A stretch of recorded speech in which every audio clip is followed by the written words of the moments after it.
Hello students, इस video में हम लोग मैकियावेली के सिग्निफिकेंस के बारे में देखेंगे।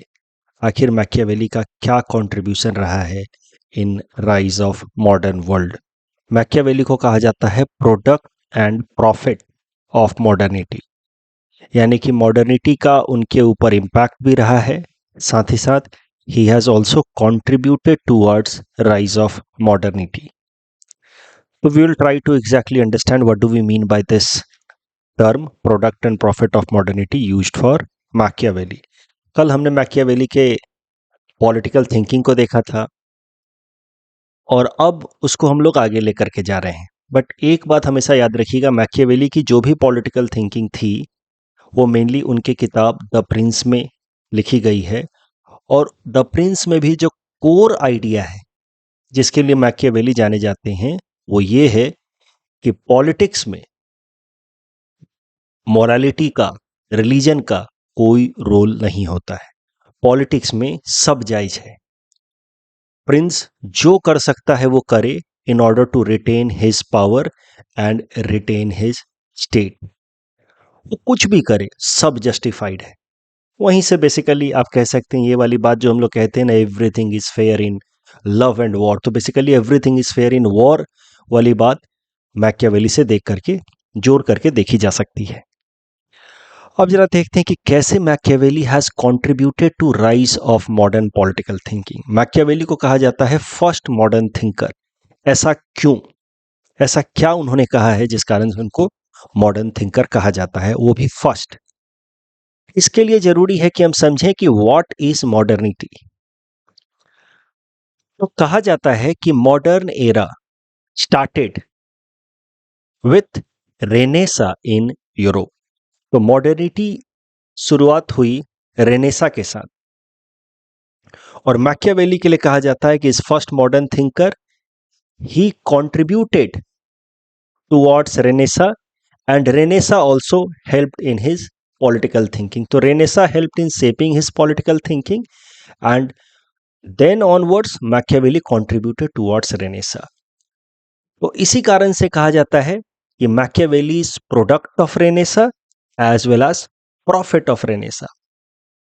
Renaissance led to rise of modernity, इसलिए हम लोग ये भी कह सकते हैं कि Machiavelli is product of modernity and he is also profit of modernity.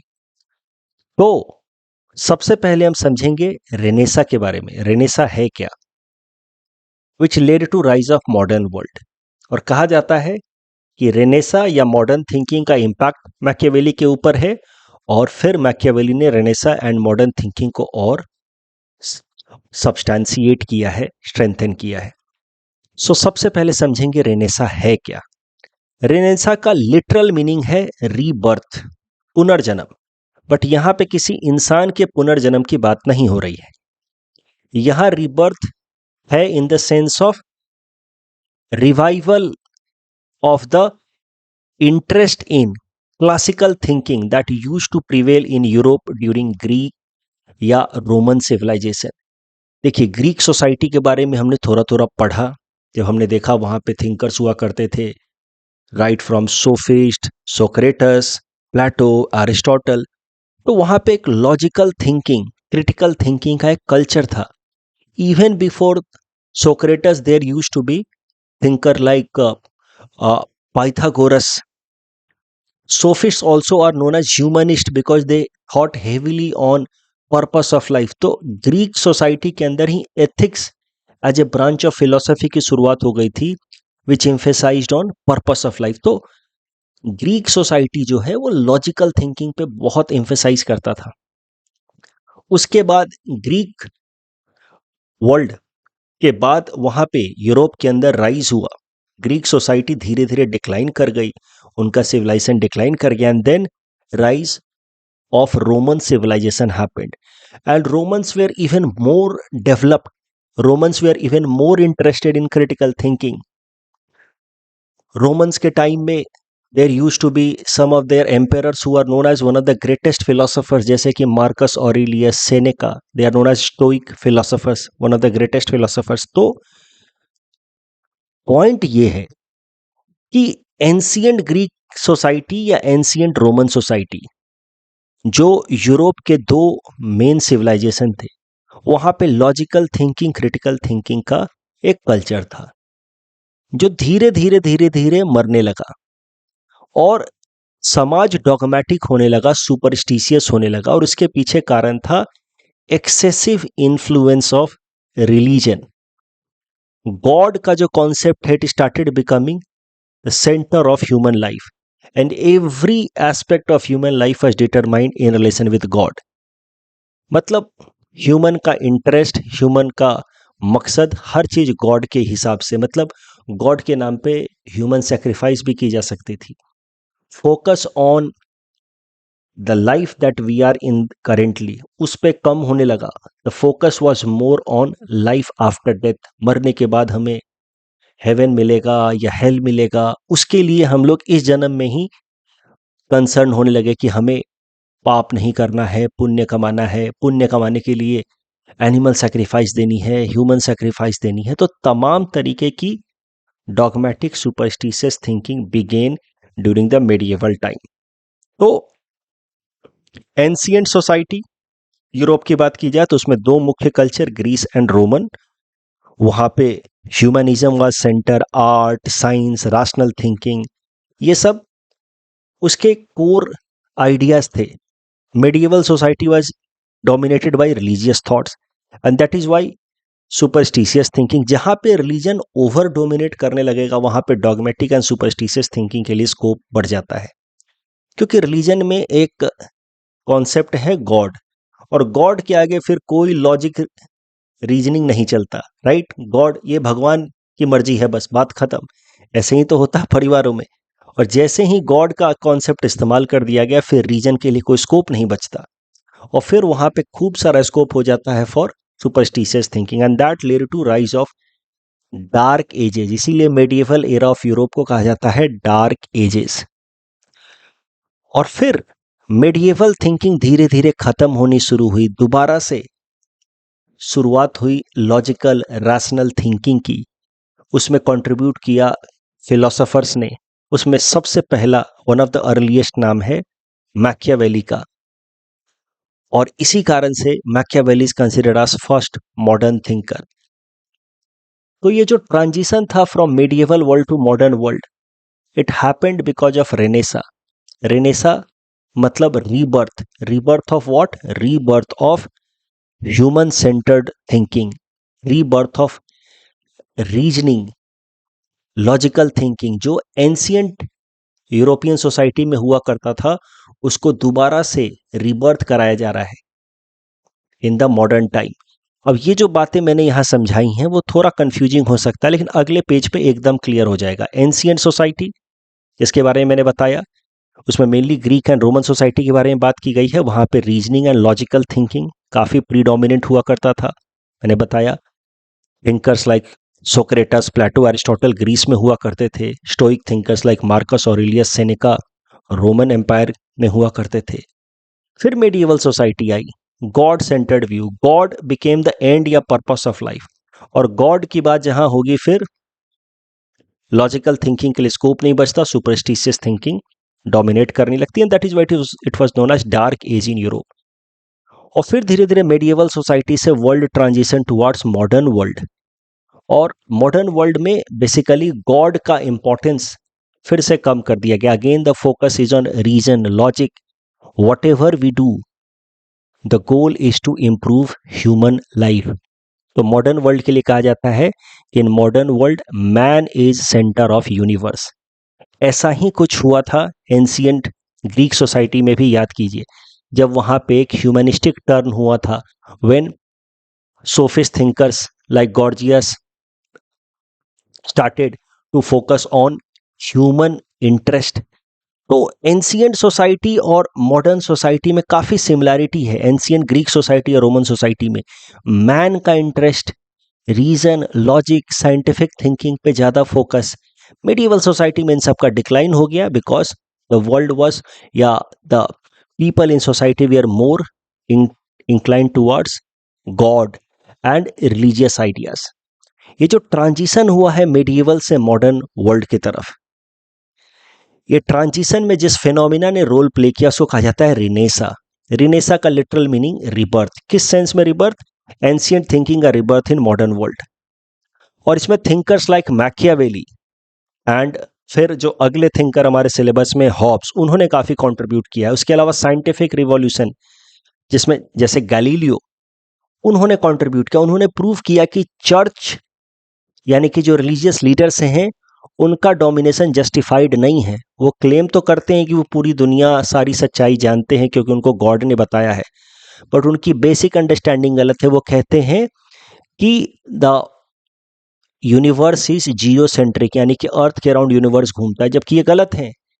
Actually में इट इज हेलियोसेंट्रिक। तो चर्च के नॉलेज को चैलेंज करके गैलीलियो ने कहीं ना कहीं ये बात साबित करने की कोशिश की कि चर्च और जो रिलीजियस लीडर्स हैं ये प्रोक्लेम तो करते हैं कि दो know everything and they are representatives of God, लेकिन ये झूठ बोल रहे हैं। और इस तरीके से scientific revolution and philosophers like Machiavelli and Hobbes have contributed towards Renaissance, and that has led to transition of world from medieval society to modern world. तो आई होप आपको बात समझ आ रही है। रेनेसा का लिटरल मीनिंग रिबर्थ होता है और किस सेंस में उसको रिबर्थ कहा जा रहा है। अब मैकियावेली के लिए कहा जाता है कि Machiavelli was product of Renaissance, या दूसरे शब्दों में कहें तो product of modernity, because Renaissance led to rise of modern world. तो मैकियावेली के लिए कहा जाता है कि he was product of Renaissance, यानी कि रेनेसा की शुरुआत मैकियावेली से पहले हो गई थी। और रेनेसा यानी कि रीबर्थ ऑफ लॉजिकल थिंकिंग, ये शुरू हो गया था in Florence Italy even before birth of Machiavelli. तो मैकियावेली का जहां जन्म हुआ है फ्लोरेंस में, वहां पे रेनेसा की शुरुआत लगभग 1350 में ऑलरेडी हो चुकी थी। फ्लोरेंस में ही क्यों हुई? वो इसलिए क्योंकि फ्लोरेंस में जो एरिस्टोक्रेट फैमिली थी जो बाद में पॉलिटिकल पावर भी ग्रैब करेगी, मेडिची फैमिली, जिसके बारे में हमने देखा कि 1494 में उसको पावर में हटा दिया जाएगा। वो Medici family was very dominant family in Florence, and Medici family had liberal thinking. They patronized art, literature, education. So they basically promoted the logical liberal thinking in Florence, Italy, जो ancient Greek society में या Roman society में था। तो Medici family is one of the reason why it can be said that Renaissance already began in Florence, Italy. धीरे धीरे ये spread हो रहा था, मतलब rebirth, enlightenment, scientific thinking already began. और ऐसे ही समाज में जन्म होता है मैकियावेली का। और मैकियावेली भी ओपन थिंकिंग वाले इंसान होते हैं, और यही कारण है कि फिर मैकियावेली ऐसी पॉलिटिकल थ्योरी दे बैठते हैं जो इस ओपन थिंकिंग को और ज्यादा प्रमोट करता है। देखिए, कहा जाता है कि every thinker is child of his time. इसका सरल सा मतलब यह है कि हर थिंकर के सोचने के तौर तरीकों पे, उसकी फिलोसॉफिकल थिंकिंग पे, उस जगह का काफी इन्फ्लुएंस होता है जिस जगह पे उसका जन्म हुआ। उस समय का काफी इन्फ्लुएंस होता है जिस समय में उसका जन्म हुआ। उस समाज की थिंकिंग का काफी इन्फ्लुएंस होता है जिस समाज में वो पला और बड़ा हुआ। और मैकियावेली पले बड़े हैं फ्लोरेंस में, और फ्लोरेंस के अंदर ऑलरेडी रेनेसा की शुरुआत हो चुकी थी, लॉजिकल थिंकिंग की शुरुआत हो चुकी थी, and that is why he is known as product of Renaissance. And then he contributed towards rise of Renaissance. He further contributed towards scientific thinking, logical thinking. Machiavelli का जो सबसे बड़ा कंट्रीब्यूशन है, क्योंकि वो तो मेनली पॉलिटिकल थिंकर थे, तो उन्होंने पॉलिटिक्स की दुनिया में कंट्रीब्यूट किया है in rise of modern thinking. और मैकियावेली का सबसे बड़ा कंट्रीब्यूशन है कि he prohibited role of morality in politics. उन्होंने कहा कि स्टेट क्राफ्ट यानी कि राजतंत्र को मैनेज करने की जो भी एक्टिविटी है, एडमिनिस्ट्रेशन को मैनेज करने की जो भी एक्टिविटी है, उसमें मोरालिटी का कोई रोल नहीं होना चाहिए।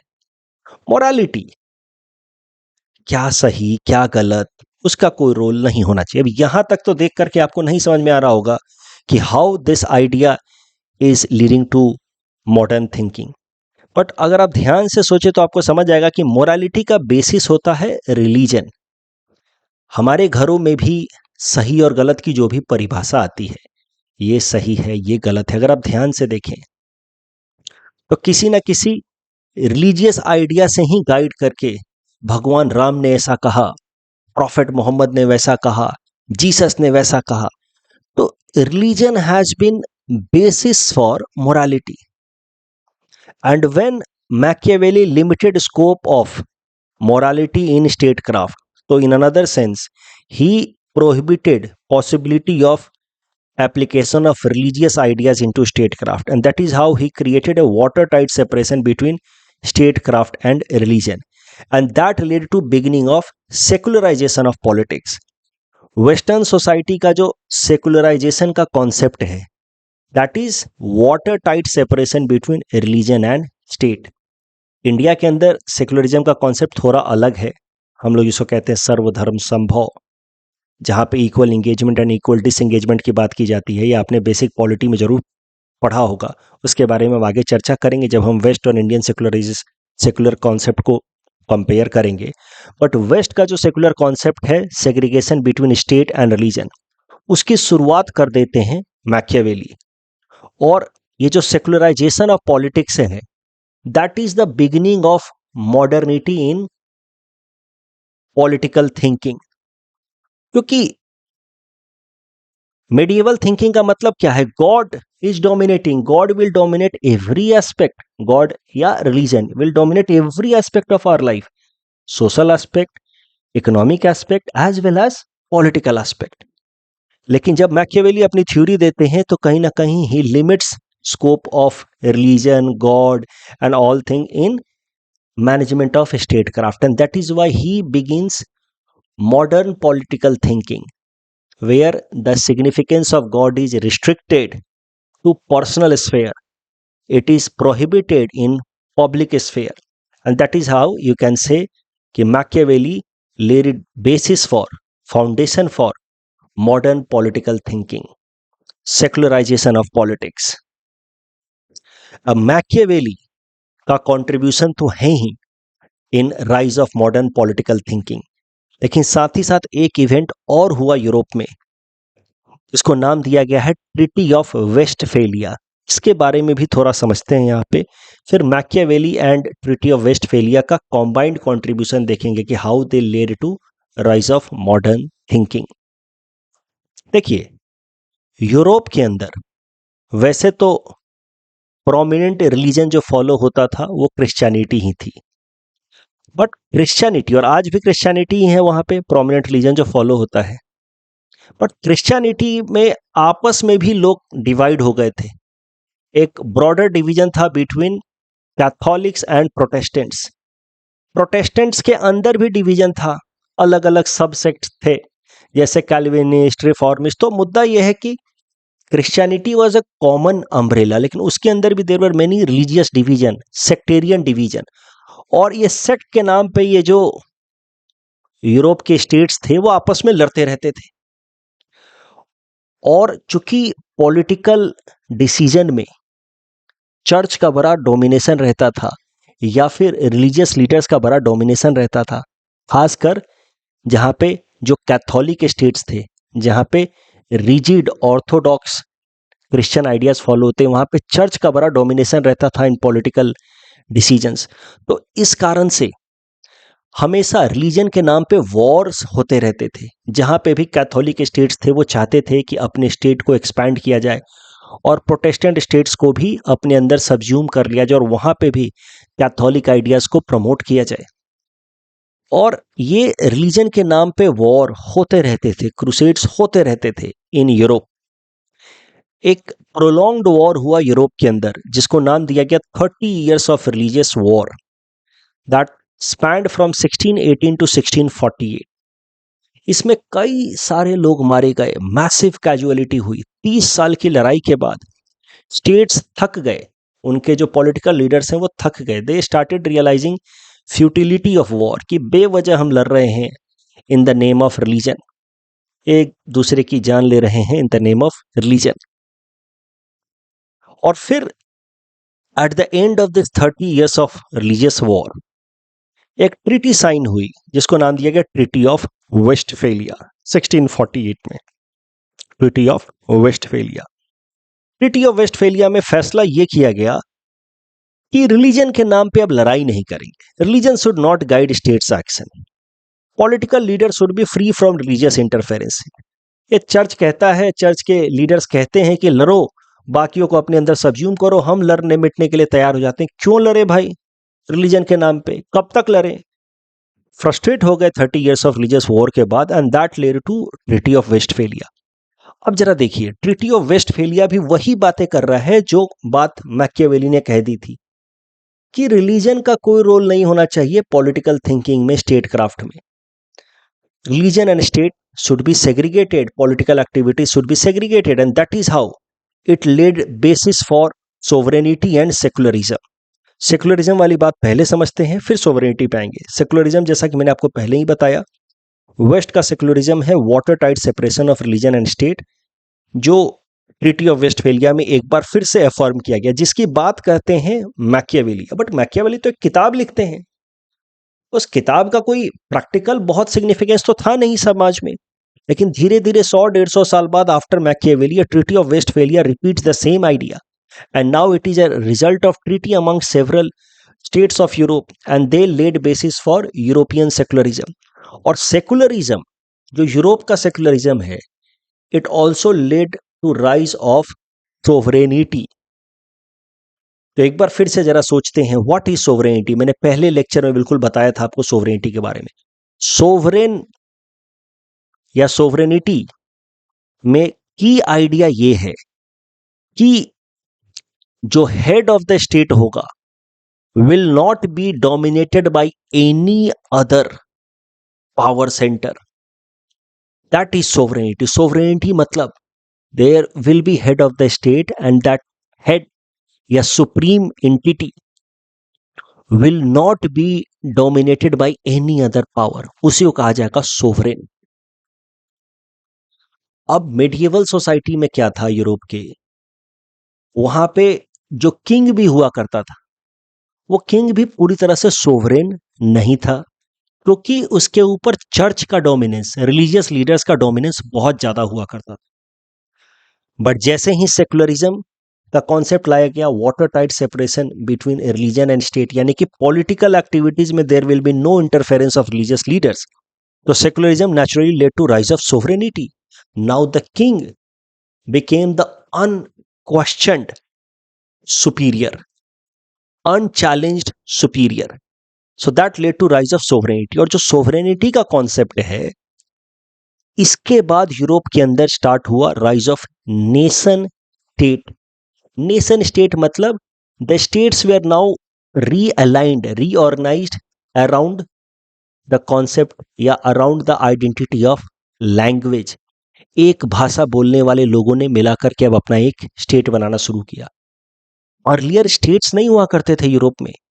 यूरोप में पहले हुआ करते थे एम्पायर्स, किंगडम, मतलब लोगों को, मतलब एक किंग है, उसने अपनी एक टेरिटरी बनाई हुई है, एक जितने एरिया पे उसने कब्जा कर लिया वो उसकी किंगडम हो गई। वही किंगडम जब बहुत बड़ा हो गया तो उसको कह दिया गया एम्पायर, साम्राज्य। यानी कि जो पॉलिटिकल लीडर है उसके अंदर जो रहने वाले लोग हैं, उन लोगों के बीच में आपस में कोई डायरेक्ट एफिलिएशन नहीं हुआ करता था, कि वो आपस में उनके कोई एक कॉमन ग्राउंड नहीं हुआ करता था। लेकिन जब यूरोप में ट्रीटी ऑफ वेस्टफेलिया आया, सेकुलरिज्म आया, रिलीजन का इंपैक्ट ऑन स्टेट अफेयर्स को रिस्ट्रिक्ट किया गया, उसके बाद धीरे धीरे king became the dominant leader, और धीरे धीरे स्टेट्स जो हैं वो रिलीजन के इन्फ्लुएंस से फ्री होने लगे, and the states started to reorganise themselves around the concept of language. और लैंग्वेज के अराउंड, जैसे जर्मनी में रहने वाले लोग कौन हैं, जो जर्मन लैंग्वेज बोलते हैं। फ्रांस में रहने वाले लोग कौन हैं, जो फ्रेंच लैंग्वेज बोलते हैं। स्पेन में रहने वाले लोग कौन हैं, जो स्पेनिश लैंग्वेज बोलते हैं। तो इस तरीके से नेशन स्टेट्स, यानी कि states having people who have affiliation towards each other on the basis of language, उसकी शुरुआत हुई। तो मॉडर्न यूरोप जो है वो नेशन स्टेट से बना हुआ है। नेशन स्टेट, नेशन वर्ड जो है it relates with the people of a country, we have already seen in the first lecture. और नेशन का मतलब ही होता है people of a country and there must be basis for nationality. और Europe के देशों की बेसिस फॉर नेशनलिटी है their language, and that language as a basis for nationality and leading to rise of realignment of state around language, ये begin हुआ after rise of secularism and sovereignty. तो sovereignty led to beginning of nation states in Europe, जो अभी modern Europe की defining feature है। वहाँ पे जो भी अभी देश हैं they are actually nation state. वहाँ पे नेशनल, एक देश के जो लोग हैं वो एक पर्टिकुलर भाषा बोलते हैं। तो यूरोप की जो मॉडर्न स्टेट्स हैं they are actually known as nation states, and the basis of nationality for the people in Europe of any particular country is language. Spanish for Spain, Italian for Italy, English for Britain। और दूसरा महत्वपूर्ण बात, international relations as a new domain या as a new subject can be traced with treaty of Westphalia. देखिए, international relations में भी concept of sovereignty is very essential या fundamental. International relation मतलब देशों के संबंध एक दूसरे के साथ, इस पे चर्चा होती है इस विषय में। बट देशों के संबंध एक दूसरे के साथ तभी होंगे जब एक देश दूसरे देश को एक इंडिपेंडेंट एंटिटी की तरह रिकॉग्नाइज करेगा। उसके लिए जरूरी है कि एक देश दूसरे देश की सोवरेनिटी को रेस्पेक्ट करे, रिकॉग्नाइज करे। पुराने जमाने में, मेडिएवल एरा में, इंटरनेशनल रिलेशन जैसी चीज नहीं होती थी। अब अलेक्जेंडर अब ये नहीं कहेगा कि मैसेडोनिया का रिलेशन होगा पर्सिया के साथ, international relation. No, he had dream of capturing Persia and he captured Persia also, he captured Egypt also. सबको आपस में मिला लो। ऐसा क्यों होता था? क्योंकि उस टाइम में दूसरे राज्यों की सोवरेनिटी को रिकॉग्नाइज करने की प्रथा थी ही नहीं। सोवरेनिटी एज ए कॉन्सेप्ट था ही नहीं कि वो अपने आप में एक इंडिपेंडेंट एंटिटी है और हमें उसको रेस्पेक्ट करना है, और वैसे ही वो हमारी इंडिपेंडेंस को, ऑटोनॉमी को रेस्पेक्ट करेगा। ऐसा कॉन्सेप्ट था ही नहीं। लेकिन जैसे ही सेक्युलरिज्म आया, फिर सोवरेनिटी का राइज हुआ। एंड सोवरेनिटी मतलब एक पर्टिकुलर स्टेट है, उसके अपने लोग हैं, और लोग जनरली यूरोप में एक साथ आए on the basis of language, and that led to rise of nation state. और नेशन स्टेट की अपनी सोवरेनिटी है, मतलब वो इंडिपेंडेंट है, ऑटोनोमस है। तो इस तरीके से कई सारे जब नेशन स्टेट्स आ गए who are respecting each other sovereignty, तो that naturally led basis for a new domain, यानी एक न्यू सब्जेक्ट जिसको कहा गया इंटरनेशनल रिलेशन। जैसे मेरा घर है, बगल में पड़ोसी का घर है। अब हम एक दूसरे को रेस्पेक्ट करेंगे, एक दूसरे के प्रॉपर्टी राइट्स का रेस्पेक्ट करेंगे तब तक जब तक हम ये मानेंगे कि मेरी प्रॉपर्टी मेरी है और उसकी प्रॉपर्टी उसकी है, उस पर मेरा कोई हक नहीं, और वैसा ही वो मानेगा। लेकिन मान लीजिए पड़ोसी को ऐसा लगता है कि नहीं नहीं, मैंने उसकी जमीन कब्जा की हुई है बेईमानी करके, तो फिर वो तो हमेशा कोशिश में रहेगा कि मेरी घर को, मेरे जमीन को वो हथिया ले, लाइकवाइज मैं उसको हथिया लूँ, उसकी जमीन को ले लूँ। तो जब तक आप सामने वाले की इंडिपेंडेंस या ऑटोनॉमी को रेस्पेक्ट नहीं करेंगे, तब तक आपस में रिलेशन का कोई स्कोप नहीं बनता। तो देशों के बीच में इंटरनेशनल रिलेशंस का स्कोप तभी बना है with rise of sovereignty and rise of nation state. हम लोग आगे खूब चर्चा करेंगे अभी कि भारत नेशन स्टेट नहीं है, क्योंकि भारत में कोई एक बेसिस नहीं है नेशनलिटी की जिससे लोग एक दूसरे के साथ रिलेट कर पाए। भारत को रादर कहा जाता है स्टेट नेशन। पहले के स्टेट बनाए गए और बाद में हमारे बीच में कॉमन एफिलिएशन डेवलप की गई है, तो उसके बारे में हम चर्चा करेंगे। बट यूरोपियन स्टेट्स को कहा जाता है, मॉडर्न यूरोपियन स्टेट्स को नेशन स्टेट। तो treaty of Westphalia, watertight separation between religion and state means secularism, secularism leading to sovereignty, sovereignty leading to rise of nation state, and nation states and concept of sovereignty together led to basis of new domain of study जिसका नाम है international relations। तो political science के बाद दूसरा जो area हमें पढ़ना है मेनली पेपर 2 में, वो है इंटरनेशनल रिलेशंस। अब Machiavelli and treaty of Westphalia, दोनों ने कंट्रीब्यूट किया है अपने अपने तरफ से. Machiavelli has started conceptual beginning of secular political thought. In his book The Prince, he has highlighted that politics and morality should be separated. And morality का basis है religion, तो in other word he has separated politics and religion. Politics must be based on practicality rather than religious ideals, ऐसा कहते हैं Machiavelli. सो Machiavelli की writing में political realism देखने को मिलता है. He is emphasizing on reasoning state interest over divine authority, यानी कि गॉड का आइडिया को नहीं इंपॉर्टेंस दिया जाना चाहिए. जबकि वह ट्रीटी ऑफ वेस्टफेलिया, मैकियावेली जैसी बातें करता है, लेकिन treaty of Westphalia is more formal. It has institutionalised the concept of secularism. यहाँ पे सारे लीडर्स एक साथ आ करके सेकुलरिज्म का कॉन्सेप्ट को इंस्टीट्यूशनलाइज कर रहे हैं. तो Machiavelli has given concept and treaty of Westphalia has institutionalised, मतलब it has led to practical application of secularization, and secularization has led to rise of sovereignty, which has become basis for modern nation state and secular diplomacy. Papal supremacy मतलब pope का dominance, यानी कि church का dominance in political matters decline. Separation of political authority from religious authority. अब एक बात और थोड़ा समझते हैं, इससे और क्लैरिटी आएगी कि जो मेडिएवल सोसाइटी थी, इसके लिए हमने शब्द इस्तेमाल किया डार्क एजेस, क्योंकि वहाँ पे सुपरस्टिशियस आइडियाज प्रीडोमिनेंट थे. बट ओवरऑल मेडिएवल सोसाइटी के अंदर जो भी सोशल सिस्टम था, इकोनॉमिक सिस्टम था या पॉलिटिकल सिस्टम था, इसको कलेक्टिवली एक्सप्लेन करने के लिए जो शब्द इस्तेमाल होता है वो होता है feudal system. That medieval society was feudalistic, it was guided by feudal system. तो कैसा था मेडिएवल सोसाइटी, थोड़ा समझते हैं फिगर की मदद से और फिर यहां पे पढ़ भी लेंगे. देखिए, मेडिएवल सोसाइटी में जैसे कोई एक किंगडम है, उसमें एक हायरार्की हुआ करती थी ऑर्डर की या पावर की. सबसे ऊपर किंग हुआ करता था, किंग के नीचे कुछ नोबल्स हुआ करते थे, 8-10 नोबल्स या मंत्री कह लीजिए. और ये मंत्री लोग जो हैं सीधा सीधा एलिजियंस रखते थे towards the king. In nobles के नीचे हुआ करते थे नाइट्स, वसाल्स भी कहते हैं इनको. ये नाइट्स को अलग अलग जमीनें दी गई हुई थी. जैसे किंग का पूरा किंगडम है, उस किंगडम को अलग अलग एरियाज में डिवाइड कर दिया गया है, और एक पर्टिकुलर एरिया की जो जमीन है वो एक नाइट को दे दी गई, दूसरे एरिया की जमीन दूसरे नाइट को दे दी गई, तीसरे एरिया की जमीन तीसरे नाइट को दे दी गई. और ये जो नाइट्स हैं वो रिपोर्ट करते थे नोबल्स को, यानी कि इनकी एलिजियंस नोबल्स के लिए थी. जैसे एक राजा है, उसके नीचे 10 मंत्री हैं और एक मंत्री के नीचे 5 नाइट्स हैं. अब ये नाइट्स मंत्री को ही अपना बॉस मानते हैं. अगर इस मंत्री ने कह दिया कि राजा के खिलाफ अटैक करना है हमें, तो वो उसके अगेंस्ट लड़ जाएंगे, राजा के खिलाफ लड़ जाते थे. ऐसा क्यों? क्योंकि मेडिएवल सोसाइटी में God and religion was very predominant idea.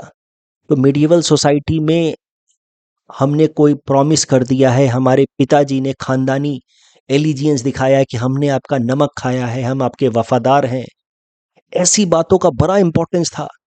क्योंकि वहां पे रिलीजन और रिलीजन से आने वाली मोरालिटी को बड़ा इंपॉर्टेंस दिया जाता था, कन्वेंशनल मोरालिटी को. तो अगर एक नाइट है, एक नाइट फैमिली है, वो किसी एक नोबल क्लास की तरफ एलिजियंस रखता है कई जनरेशन से, तो अगर उस नोबल ने कह दिया कि I have to fight against the king, then the entire knights will, जो इस नोबल के साथ है वो किंग के अगेंस्ट लड़ने को तैयार हो जाएगा. ऐसा था मेडिएवल सोसाइटी. तो ये नोबल्स जो हैं generally they will keep allegiance towards the king. उन हर एक नोबल के अंदर कुछ नाइट्स होते थे या वेसल्स होते थे, they would keep allegiance towards the nobles. और इन नाइट्स की अपनी जमीनें हुआ करती थी, कुछ एक पर्टिकुलर एरिया. उन जमीनों में उनका अपना एक जगह कैसल होता था, कैसल. और कैसल के अलावा जो उनकी बाकी खाली जमीनें होती थी, वहां पे लैंडलेस वर्कर्स या पीजेंट्स हुआ करते थे, जो वहां काम करते थे और काम के बदले में उनको थोड़ा अनाज मिल जाता था और प्रोटेक्शन मिलता था फ्रॉम द नाइट्स. उन्हीं पीजेंट्स में से कुछ को नाइट्स अपना सोल्जर भी बना लेते थे. तो ये था political system of medieval Europe, जिसको कहा गया European feudalism. It was political system as well as social economic system. The complete social, economic and political system of Europe can be considered as feudal system. इसमें क्या था कि सबसे नीचे होते थे landless workers, they would work for a particular knight, उसकी अपनी जमीनें हुआ करती थी, तो knight would have some land, और लैंड के ऊपर the feudal work the peasants would work, और नाइट्स उसके बदले में उसको थोड़ा बहुत खाना और सेफ्टी सिक्योरिटी प्रोवाइड करता था। नाइट्स का allegiance towards the nobles and nobles का एलिजेंस टुवर्ड्स द किंग। अब इससे ये एक बात पता चल गई कि there was no strong central authority. अगर मेडिएवल सोसाइटी की बात की जाए तो किंग, ठीक है, किंग सेंटर पे था, पर उतना स्ट्रॉन्ग नहीं हुआ करता था, क्योंकि किंग के नीचे नोबल्स है, नोबल्स के नीचे नाइट्स, और ये नाइट्स इवन किंग के अगेंस्ट हो जाएंगे अगर उनके नोबल्स ने कहा तो स्ट्रॉन्ग सेंट्रल अथॉरिटी नहीं था। एग्रेरियन इकोनॉमी था, मेन इकोनॉमिक एक्टिविटी एग्रीकल्चर की थी। जो नाइट्स के अपने ये कैसल्स हुआ करते थे, वो कैसल्स में काफ़ी सारी ज़मीनें होती थी, वहाँ लोग खेती करते थे, खेती से ही उनका जीवन चलता था। आज भी आप यूरोप में जाओगे किसी भी देश में तो आपको बहुत सारे इस तरह के कैसल्स देखने को मिलेंगे ऑफ मेडिएवल टाइम। आप कोई भी टीवी सीरीज देख लोगे तो भी उसमें आपको इस तरह का कॉन्सेप्ट देखने को मिलेगा कि कैसल्स हैं, और जो नाइट्स हैं they would fight against the king himself, और ये सब। साथ ही साथ society was very closed. Closed से मेरा मतलब है there was no social mobility. No social mobility से मतलब है कि अगर पीजेंट क्लास में किसी बच्चे का जन्म हुआ है तो वो पीजेंट में ही रहेगा, नाइट क्लास में हुआ है तो नाइट में ही रहेगा। तो मतलब birth was decided on the basis of birth decided status, यानी कि everything was hereditary. If someone was born in noble class तो will remain part of the noble class. राजा का बेटा ही राजा बनेगा, रॉयल ब्लड माना जाता था। Divine light, the king was considered as part of divine light, वो भगवान का रूप था अर्थ पे, तो किंग का बेटा ही किंग तो बनेगा। तो किंग सिर्फ जो है वो एक सर्टेन फैमिली के लिए रिस्ट्रिक्टेड थी। फिर नोबल क्लास, आप देखोगे कोई भी टीवी सीरीज तो आप रिलेट कर पाओगे कि जो रॉयल ब्लड है वही बन सकता है राजा, ऐसी कॉन्सेप्ट्स थी। सो ये था मिडिएवल सोसाइटी, कलेक्टिवली इसको कहा गया फ्यूडल सिस्टम। एंड चर्च का dominance over the political thinking was very high. And then began Renaissance, scientific thinking, rise of sovereign state, where church dominance on the political thinking was restricted. इसमें contribution है Machiavelli का, and most importantly Treaty of Westphalia का contribution है, and that led to establishment of modern world, जहाँ पे central authority became very very powerful। क्योंकि अब क्या किया गया, सेकुलरिज्म, सेकुलराइजेशन ऑफ पॉलिटिक्स का मतलब रिलीजन का influence of politics cut down कर दिया गया इन मॉडर्न वर्ल्ड। तो पहले मॉडर्न वर्ल्ड में जब मेडिएवल से मॉडर्न वर्ल्ड की तरफ हमारा ट्रांजिशन हुआ दुनिया का, तो first of all we saw rise of strong kings, strong kingdoms who were are not dominated even by religious leaders. बाद में दीज स्ट्रॉन्ग किंगडम्स या strong kings were phased out and led to rise of democratic government. तो modern political structure का मतलब है कि no interference of religion into political decisions, and that happened after Renaissance. Economy जो है पहले सिर्फ एग्रेरियन था, बेसिक इकोनॉमी थी, सबसिस्टेंस इकोनॉमी थी, अब उसमें डाइवर्सिफिकेशन आने लगा। Now the middle class were on the rise. ये जो पीजेंट्स है ना, इन पीजेंट्स में से ही कुछ मिडिल क्लास, जिनको नाम दिया गया है bourgeois class, they emerged and they engaged into different kinds of economic activity like trading, merchant, bankers। इनमें से ही कुछ लोग बाद में इंडस्ट्रियलिस्ट भी हो जाएंगे, and that led to rise of capitalistic society।